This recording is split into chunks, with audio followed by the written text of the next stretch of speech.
এয়া আকাশবাণী গুৱাহাটী পুৱাৰ আঞ্চলিক বাতৰি পঢ়িছো পুলক গগৈয়ে এতিয়াৰ প্ৰধান বাতৰিসমূহ হ'ল চৰকাৰী কৰ্মচাৰীসকলৰ নিশ্চিত পেন্সন প্ৰদানৰ উদ্দেশ্যে নতুন পেন্সন আঁচনি ইউনিফাইড পেন্সন আঁচনিত কেন্দ্ৰীয় কেবিনেটৰ অনুমোদন প্ৰধানমন্ত্ৰী নৰেন্দ্ৰ মোদীৰ আজি দিনৰ 11 বজাত আকাশবাণীৰ মন কী বাত অনুষ্ঠানৰ যোগেদি দেশ বিদেশৰ জনসাধাৰণৰ আগত মনৰ ভাৱ ব্যক্ত ৰাজ্যিক বিজেপিৰ মুখ্য কাৰ্যালয়ত কৰ্ণধাৰ সমিতিৰ বৈঠকত ৰাজ্যৰ আসন্ন পঞ্চায়ত নিৰ্বাচন 5টা বিধানসভা সমষ্টিৰ উপ নিৰ্বাচন সন্দৰ্ভত আলোচনা ৰাজ্যৰ সামগ্ৰিক উন্নয়নৰ বাবে বৰ্তমান উদ্যোগ খণ্ডত অধিক বিনিয়োগত মনোনিৱেশ কৰা বুলি ৰাজ্যৰ উদ্যোগ বাণিজ্য আৰু ৰাজহুৱা প্ৰতিষ্ঠান বিভাগৰ সচিব ডক্টৰ লক্ষ্মণন এছৰ প্ৰকাশ আৰু আজিৰে পৰা পেৰিছত পেৰালিম্পিক আৰম্ভ এতিয়া শুনক বিতং বাতৰি কেন্দ্ৰীয় কেবিনেটে চৰকাৰী কৰ্মচাৰীসকলৰ নিশ্চিত পেন্সন প্ৰদানৰ উদ্দেশ্যে নতুন পেন্সন আঁচনি একীকৃত পেন্সন আঁচনিত অনুমোদন জনাইছে কেবিনেট বৈঠকৰ পিছত নতুন দিল্লীত সাংবাদিকৰ সৈতে হোৱা কথা বতৰাত তথ্য আৰু সম্প্ৰচাৰ মন্ত্ৰী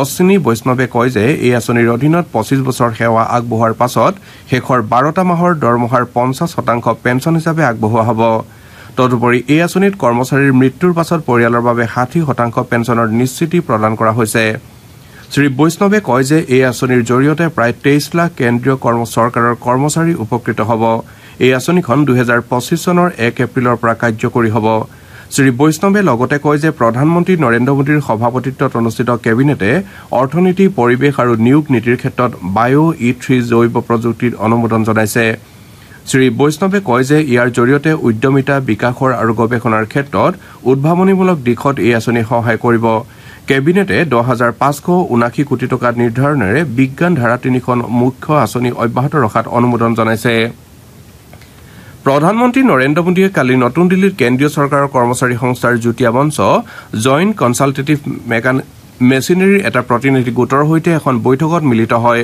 সংস্থাটোৰ সম্পাদক গোপাল মিশ্ৰই 32 লাখ কৰ্মচাৰীৰ প্ৰতিনিধি গোটৰ সৈতে প্ৰধানমন্ত্ৰীৰ আলোচনা কৰাৰ বাবে তেওঁক ধন্যবাদ জনায় কেন্দ্ৰীয় কেবিনেটৰ একীকৃত পেন্সন আঁচনিৰ অনুমোদনক চৰকাৰী কৰ্মচাৰীসকলে আদৰণি জনাইছে তেওঁলোকে লগতে প্ৰধানমন্ত্ৰী নৰেন্দ্ৰ মোদীক তেওঁলোকৰ বিভিন্ন সমস্যা সম্পৰ্কে কৰা আলোচনাৰ বাবে ধন্যবাদ জনাইছে প্ৰধানমন্ত্ৰী নৰেন্দ্ৰ মোদীয়ে আজি দিনৰ 11 বজাত আকাশবাণীৰ মন কী বাত অনুষ্ঠানৰ যোগেদি দেশ বিদেশৰ জনসাধাৰণৰ আগত মনৰ ভাৱ ব্যক্ত কৰিব এয়া হ'ব অনুষ্ঠানটোৰ 113 সংখ্যক খণ্ড আকাশবাণী আৰু দূৰদৰ্শনৰ সমগ্ৰ নেটৱৰ্কৰ লগতে আকাশবাণীৰ ৱেবছাইট আৰু নিউজ অন এআইৰ মোবাইল এপ যোগে এই অনুষ্ঠান প্ৰচাৰ কৰা হ'ব আকাশবাণী দূৰদৰ্শন নিউজ প্ৰধানমন্ত্ৰীৰ কাৰ্যালয় আৰু তথ্য আৰু সম্প্ৰচাৰ মন্ত্ৰালয়ৰ ইউটিউব চেনেল যোগেও এই অনুষ্ঠানৰ প্ৰচাৰ কৰা হ'ব আকাশবাণীয়ে এই অনুষ্ঠানৰ ঠিক পাছতেই অনুষ্ঠানটিৰ আঞ্চলিক ভাষান্তৰ প্ৰচাৰ কৰিব মুখ্যমন্ত্ৰী হিমন্ত বিশ্ব শৰ্মাৰ উপস্থিতিত কালি ৰাজ্যিক বিজেপিৰ গুৱাহাটীৰ বশিষ্ঠত থকা মুখ্য কাৰ্যালয়ত কৰ্ণধাৰ সমিতিৰ এখন গুৰুত্বপূৰ্ণ বৈঠক অনুষ্ঠিত হয় বৈঠকত ৰাজ্যৰ আসন্ন পঞ্চায়ত নিৰ্বাচন ৰাজ্যৰ 5টা বিধানসভা সমষ্টিৰ উপ নিৰ্বাচনকে ধৰি আন বিভিন্ন বিষয় সন্দৰ্ভত আলোচনা কৰা হয় কালিৰ বৈঠকত কেন্দ্ৰীয় মন্ত্ৰী সৰ্বানন্দ সোণোৱাল ৰাজ্যিক বিজেপিৰ সভাপতি ভৱেশ কলিতা সাংগঠনিক সাধাৰণ সম্পাদক ৰবীন্দ্ৰ ৰাজ কেইবাগৰাকীও মন্ত্ৰী বিধায়ককে ধৰি দলৰ কেইবাগৰাকীও সাংসদ উপস্থিত থাকে কৰ্ণধাৰ সমিতিৰ বৈঠকৰ অন্তত মুখ্যমন্ত্ৰী শৰ্মাই সংবাদমেলত কয় যে ৰাজ্যখনত যাতে এইবাৰ দলৰ সদস্য ভৰ্তি অভিযান সফল হয় তাৰ বাবে বুথ পৰ্যায়লৈকে বিশেষ কাৰ্যসূচী প্ৰস্তুত কৰা হৈছে এই সন্দৰ্ভত কৰ্ণধাৰ সমিতিৰ বৈঠকত বিতংকৈ আলোচনা কৰা হয় বুলিও তেওঁ জানিবলৈ দিয়ে যিহেতু দেশৰ নিৰ্বাচন আয়োগে উপ নিৰ্বাচনৰ দিন ঘোষণা কৰা নাই সেয়েহে বৈঠকখনত সাংগঠনিক দিশৰ ওপৰত আলোচনা কৰা হয় আনহাতে ৰাজ্যসভাৰ নিৰ্বাচনত ৰামেশ্বৰ তেলী আৰু মিছন ৰঞ্জন দাস বিনা প্ৰতিদ্বন্দ্বিতাৰে নিৰ্বাচিত হ'ব লগাৰ পৰিপ্ৰেক্ষিতত বৈঠকত দুয়োগৰাকীকে অভিনন্দন জ্ঞাপন কৰা হয় উল্লেখযোগ্য যে যোৱা 22 আগষ্টত ৰাজ্যসভাৰ নিৰ্বাচনৰ মনোনয়ন পৰীক্ষাত দুয়োগৰাকী প্ৰাৰ্থীৰে মনোনয়ন বৈধ ঘোষণা কৰাৰ লগতে ইয়াৰ বাবে কোনো প্ৰাৰ্থীয়ে মনোনয়ন পত্ৰ দাখিল নকৰাত তেওঁলোক নিৰ্বাচিত হোৱাটো স্পষ্ট হৈ পৰে মুখ্যমন্ত্ৰী হিমন্ত বিশ্ব শৰ্মাই শিলচৰ চিকিৎসা মহাবিদ্যালয়খনত নিৰ্মাণ হৈ থকা 535খন বিচনাযুক্ত জৰুৰীকালীন সেৱা ভৱনটো অহা বছৰৰ ভিতৰত সম্পূৰ্ণ হ'ব বুলি আশা প্ৰকাশ কৰিছে মুখ্যমন্ত্ৰীয়ে কালি মহাবিদ্যালয়খনৰ ভৱনটোৰ নিৰ্মাণৰ কাম-কাজৰ তদাৰক কৰি এই কথা প্ৰকাশ কৰে তেওঁ এই ভৱনটোৰ নিৰ্মাণ সম্পূৰ্ণ হ'লে মহাবিদ্যালয়খনৰ বিচনাৰ সংখ্যা বৰ্তমানৰ 1350 খনৰ পৰা 1885 খনলৈ বৃদ্ধি পাব বুলি অৱগত কৰে এই নতুন ভৱনটোৰ নিৰ্মাণ সম্পূৰ্ণ হোৱাৰ পাছত পুনৰ 1000খন বিচনাযুক্ত এখন চিকিৎসালয় নিৰ্মাণ কৰা হ'ব এই ক্ষেত্ৰত মহাবিদ্যালয়খনৰ আন্তঃগাঁথনি উন্নয়নৰ বাবে এটা মাষ্টাৰ প্লেন গঠন কৰা হ'ব বুলি মুখ্যমন্ত্ৰীগৰাকীয়ে প্ৰকাশ কৰিছে। মুখ্যমন্ত্ৰীগৰাকীয়ে কালি শিলচৰ চিকিৎসা মহাবিদ্যালয় হাস্পতালত হৃদৰোগীসকলৰ বাবে 20খন বিছনাযুক্ত এটা নতুন ICU প্ৰকল্প মুকলি কৰে। ইফালে হাইলাকান্দি জিলাত এখন নতুন চিকিৎসা মহাবিদ্যালয় নিৰ্মাণৰ বাবে প্ৰচেষ্টা অব্যাহত আছে বুলি মুখ্যমন্ত্ৰীগৰাকীয়ে জানিবলৈ দিয়ে। শিলচৰ আৰু ইয়াৰ দাঁতিকাষৰীয়া অঞ্চলসমূহত সমাগত দুৰ্গা পূজাৰ আগত যাতে যাতায়াত সেৱা উন্নত কৰিব পৰা যায় তাৰ বাবে ৰাজ্য চৰকাৰে ইতিমধ্যে পদক্ষেপ হাতত লৈছে বুলি তেওঁ জানিবলৈ দিয়ে। ৰাজ্যখনৰ সামগ্ৰিক উন্নয়নৰ প্ৰতি লক্ষ্য ৰাখি বৰ্তমান উদ্যোগ খণ্ডত অধিক বিনিয়োগত মনোনিৱেশ কৰা হৈছে। ইয়াৰ অংশ হিচাপে জাগিৰোডত ২৭,০০০ কোটি টকা ব্যয়েৰে অৰ্ধ পৰিবাহী প্ৰকল্পৰ নিৰ্মাণৰ কাম অব্যাহত আছে। ইয়াৰ ফলত ১৮,০০০ৰো অধিক লোকৰ কৰ্মসংস্থাপন হোৱাৰ সম্ভাৱনা আছে। আকাশবাণীৰ দৃষ্টিপাত অনুষ্ঠানত অংশগ্ৰহণ কৰি ৰাজ্যৰ উদ্যোগ বাণিজ্য আৰু ৰাজহুৱা প্ৰতিষ্ঠান বিভাগৰ সচিব ড লক্ষ্মণন এছে এই কথা প্ৰকাশ কৰে। তেওঁ কয় যে ইয়াৰ ফলত বৰ্তমান সময়ত বিদেশৰ পৰা আমদানি কৰা অৰ্ধ পৰিবাহী সামগ্ৰীৰ পৰিৱৰ্তে আমাৰ দেশত নিৰ্মিত সামগ্ৰী ৰপ্তানি কৰিব পৰা যাব। বৰ্তমান ৰাজ্যখনৰ উদ্যোগ খণ্ডৰ বাবে সোণালী সময় বুলি তেওঁ প্ৰকাশ কৰে। বৰ্তমান মুখ্যমন্ত্ৰী হিমন্ত বিশ্ব শৰ্মাৰ নেতৃত্বাধীন ৰাজ্য চৰকাৰে ৰাজ্যখনৰ উদ্যোগ খণ্ডকে ধৰি আন বিভিন্ন খণ্ডৰ সামগ্ৰিক বিকাশৰ বাবে প্ৰয়াস অব্যাহত ৰাখিছে। আকাশবাণীৰ সংবাদদাতা মানস প্ৰতিম শৰ্মাই আগধৰা অনুষ্ঠানত তেওঁ কয় যে বৰ্তমান MSME অৰ্থাৎ অতি ক্ষুদ্ৰ ক্ষুদ্ৰ আৰু মজলীয়া উদ্যোগ খণ্ডত ভালেমান বিকাশ সাধন হৈছে। ৰাজ্যখনত ষ্টাৰ্টআপৰ জৰিয়তে নতুনকৈ ব্যৱসায়ী কৰাৰ বাবে ভালেমান ব্যৱস্থা সহজলভ্য কৰি তোলা হৈছে বুলি তেওঁ অৱগত কৰে। এই খণ্ডত অন্তৰ্ভুক্ত উদ্যোগীসকলৰ বাবে ঋণ লোৱাৰ ব্যৱস্থা সহজ কৰি তোলা হৈছে। তেওঁ কয় যে গুৱাহাটীত ব্যৱসায় কৰাৰ বাবে দক্ষিণ পূব এছিয়াৰ ভালেমান দেশে বিশেষ গুৰুত্ব আৰোপ কৰিছে।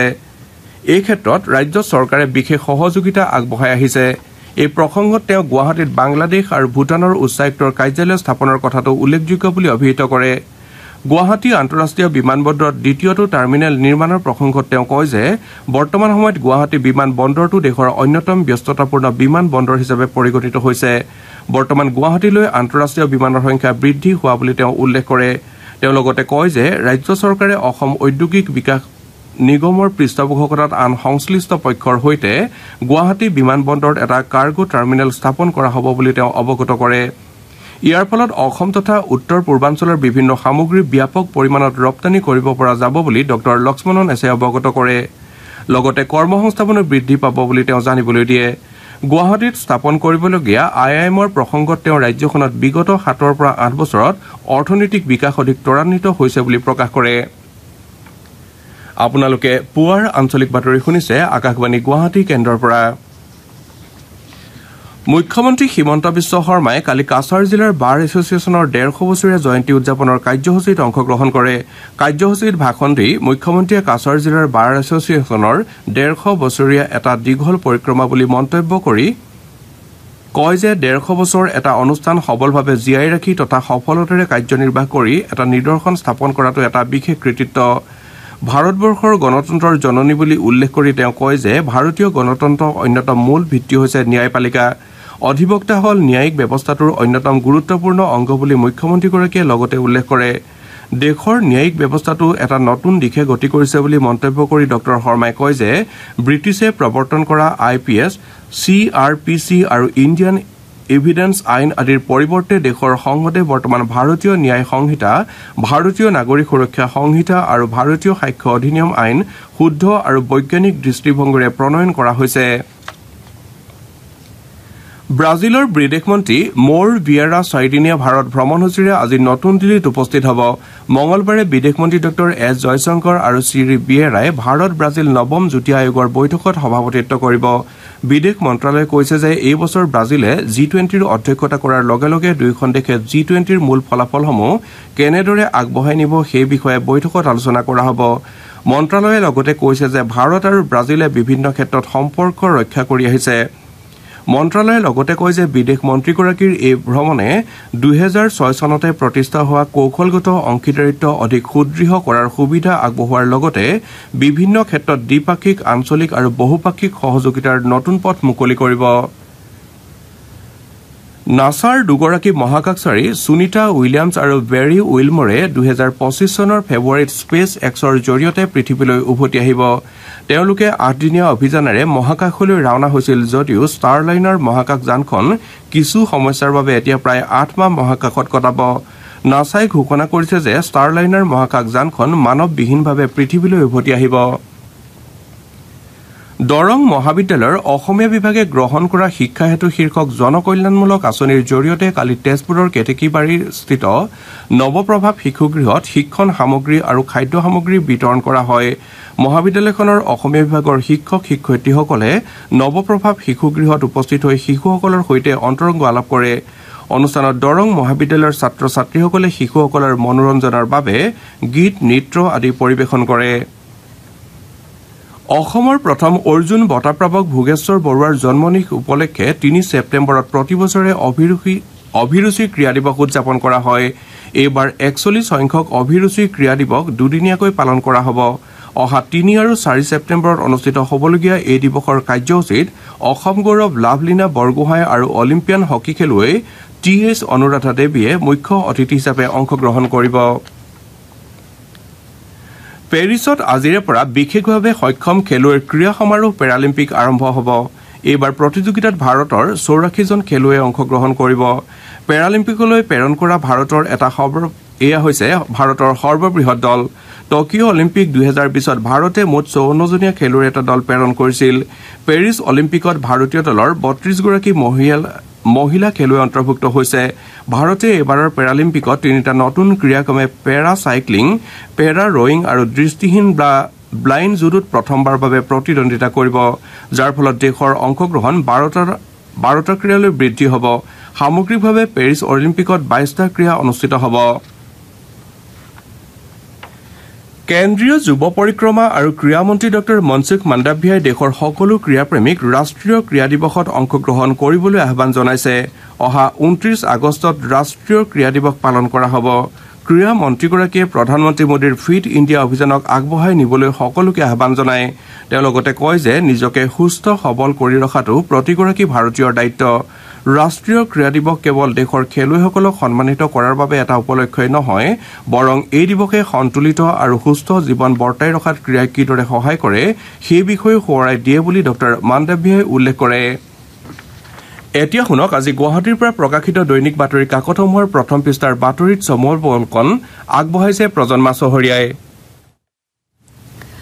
নগাঁও জিলাৰ ঢিংথানাৰ অন্তৰ্গত বৰভেটি পথত এগৰাকী কিশোৰীৰ দলবদ্ধ ধৰ্ষণত অভিযুক্ত তফজুল ইছলামৰ পলাবলৈ গৈ পানীত পৰি মৃত্যু হোৱাৰ বাতৰি আজি প্ৰকাশিত কাকতসমূহে প্ৰথম পৃষ্ঠাত স্থান দিছে। নিয়মীয়া বাৰ্তা কাকতত এই বাতৰিৰ শিৰোনাম পুখুৰীত জঁপিয়াই নৰকলৈ নৰাধম তফজুল। মৃত তফজুল ইছলামৰ জানাজাত তেওঁৰ জন্মস্থান ঢিঙৰ বৰভেটিৰ ৰাইজে অংশ নোলোৱাৰ বাতৰি দৈনিক অগ্ৰদূত কাকতে প্ৰকাশ কৰিছে। এই ঘটনা সন্দৰ্ভত ঢিঙৰ সকলো অনুষ্ঠান প্ৰতিষ্ঠান বন্ধ থকাৰ বাতৰি দৈনিক অসম কাকতে প্ৰকাশ কৰিছে। ঢিঙৰ পিছত তিতাবৰ, লখিমপুৰ, চিৰাং, ডিফু, হোজাই আৰু তিনচুকীয়াতো বলাৎকাৰৰ ঘটনা পোহৰলৈ অহাৰ বাতৰি দৈনিক জনমভূমি আৰু দি আছাম ট্ৰিবিউন কাকতে প্ৰথম পৃষ্ঠাত স্থান দিছে। ঠলগিৰিৰ ওপৰত ক্ৰমবৰ্ধিত আগ্ৰাসন সন্ত্ৰাসৰ বিৰুদ্ধে ডিব্ৰুগড়ত 30ৰো অধিক সংগঠন গৰজি উঠাৰ বাতৰি অসমীয়া প্ৰতিদিন কাকতে গুৰুত্ব সহকাৰে প্ৰকাশ কৰিছে। উজনিত মিয়া বিচাৰি অভিযান গোলাঘাটত ঐক্যবদ্ধ খিলঞ্জীয়া শিৰোনামেৰে অসমীয়া খবৰ কাকতে এটা বাতৰিক মুখ্য বাতৰিৰ স্থান দিছে। মহাপুৰুষ শ্ৰী শ্ৰী মাধৱদেৱৰ 428 সংখ্যক তিৰুভাৱ তিথি কালি ৰাজ্যজুৰি পালন কৰা হয়। এই উপলক্ষে পুৱাৰে পৰা সত্ৰ নামঘৰসমূহত ভকত বৈষ্ণৱৰ ভিৰ পৰিলক্ষিত হয়। দ্য চেণ্টিনেল কাকতে আলোকচিত্ৰ প্ৰকাশ কৰাৰ লগতে প্ৰায়বোৰ কাকতে এই বাতৰিক প্ৰথম পৃষ্ঠাত স্থান দিছে। প্ৰধানমন্ত্ৰী নৰেন্দ্ৰ মোদীৰ ৰাছিয়া ভ্ৰমণৰ পাছত ইউক্ৰেইন ভ্ৰমণত যুদ্ধৰত দুয়োখন দেশৰ মাজত ৰাষ্ট্ৰসংঘই শান্তি স্থাপনৰ আশা দেখিছে। ৰাষ্ট্ৰসংঘৰ সচিব প্ৰধানে প্ৰকাশ কৰিছে যে নৰেন্দ্ৰ মোদীৰ লগতে আন ৰাষ্ট্ৰপ্ৰধানসকলৰ ভ্ৰমণে সংঘাতৰ পৰিসমাপ্তি ঘটোৱাত সহায় কৰিব। আমাৰ অসম কাকতে গুৰুত্ব সহকাৰে এই বাতৰি প্ৰকাশ কৰিছে। এয়াই আছিল আজি গুৱাহাটীৰ পৰা প্ৰকাশিত বাতৰি কাকতসমূহৰ প্ৰথম পৃষ্ঠাৰ বাতৰিত চমু অৱলোকন। ধন্যবাদ। বাতৰি শেষ কৰাৰ পূৰ্বে প্ৰধান বাতৰি কেইটামান আকৌ এবাৰ পঢ়ি দিছো। চৰকাৰী কৰ্মচাৰীসকলৰ নিশ্চিত পেঞ্চন প্ৰদানৰ উদ্দেশ্যে নতুন পেঞ্চন আঁচনি ইউনিফাইড পেঞ্চন আঁচনিত কেন্দ্ৰীয় কেবিনেটৰ অনুমোদন। প্ৰধানমন্ত্ৰী নৰেন্দ্ৰ মোদীৰ আজি দিনৰ 11 বজাত আকাশবাণীৰ মন কী বাত অনুষ্ঠানৰ যোগেদি দেশ বিদেশৰ জনসাধাৰণৰ আগত মনৰ ভাৱ ব্যক্ত। ৰাজ্যিক বিজেপিৰ মুখ্য কাৰ্যালয়ত কৰ্ণধাৰ সমিতিৰ বৈঠকত ৰাজ্যৰ আসন্ন পঞ্চায়ত নিৰ্বাচন 5টা বিধানসভা সমষ্টিৰ উপ নিৰ্বাচন সন্দৰ্ভত আলোচনা আৰু আজিৰে পৰা পেৰিছত পেৰালিম্পিক আৰম্ভ আমাৰ এতিয়াৰ বাতৰি ইমানতে শেষ হ'ল।